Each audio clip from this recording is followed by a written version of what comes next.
Ada sông trong biển xuống xong rồi chân hàng Japanទាំងអស់ពីទីគោរពនមាតឈ្មោះផ្សេងនាងជានាយករងសាលាបឋមសិក្សាពញាគប់មានតួនាទីជានាយករងដោយសារពីសូមរាយការណ៍ជូនទូថាសាលាបច្ចុប្បន្នយើងមាន9ខ្នងហើយមាន17បន្ទប់ហើយសិស្សយើងមានជុំវិញ479នាក់ស្រី258នាក់ហើយចំនួនគ្រូក៏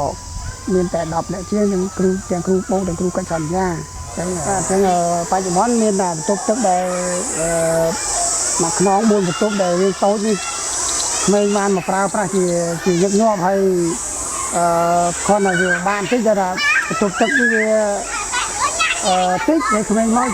ចាំឈរចាំគ្នាហ្នឹងទៅវាអាចធ្វើឲ្យទល់លំក់ទល់អីហ្នឹងចុកមានអីយ៉ាងខ្លះដោយសារតែវាឈរចាំគ្នាថាបន្ទប់ទឹកវាមានតែ4ហើយតូចជំរាបសួរខ្ញុំឈ្មោះខឿងសំណាតជាសិស្សថ្នាក់ទី6កនៃសាលាបឋមសិក្សាពញាគប់នេះខ្ញុំមានកង្វល់ខេត្តបន្ទប់ទឹកនៅពេលមករៀនខ្ញុំពិបាកក្នុងការប្រើប្រាស់បន្ទប់ទឹកដោយសារបន្ទប់ទឹកនៅក្នុងសាលារៀនរបស់ខ្ញុំគឺមានចំនួនតិចហើយសិស្សនៅក្នុងសាលាខ្ញុំមានចំនួនច្រើនដូច្នេះខ្ញុំសូមអំពាវនាវដល់សប្បុរសជនសូមមេត្តាជួយដល់បន្ទប់ទឹកដល់សាលារៀនរបស់ខ្ញុំផង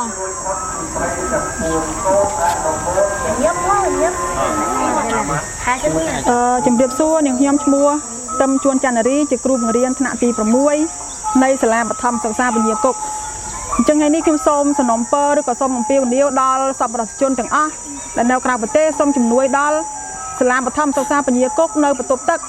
ព្រោះសាលាយើងមានកង្វះខាតជាច្រើននៅបន្ទប់ទឹកសម្រាប់បងប្អូនទាំងអស់អញ្ចឹងនាងខ្ញុំជាគ្រូបង្រៀនម្នាក់ក៏សូមសំណូមពរទៅដល់សប្បុរសជនទាំងអស់ជួយជាគម្រោងផ្សេងៗសម្រាប់សាលាពញាគប់នៅប្រគុណអនាម័យឬក៏ផ្នែកផ្សេងៗមួយចំនួនទៀតដែលសាលាត្រូវការអញ្ចឹងខ្ញុំសូមអំពាវនាវទាំងអស់ដល់សប្បុរសជនសូមមេត្តាជួយនៅជាសម្ភារៈផ្សេងជាបន្ទប់ទឹកឬក៏ជាអ្វីផ្សេងដែលសាលាត្រូវការនិងខ្វះខាតជាប្រចាំបាច់ចា៎សូមអរគុណ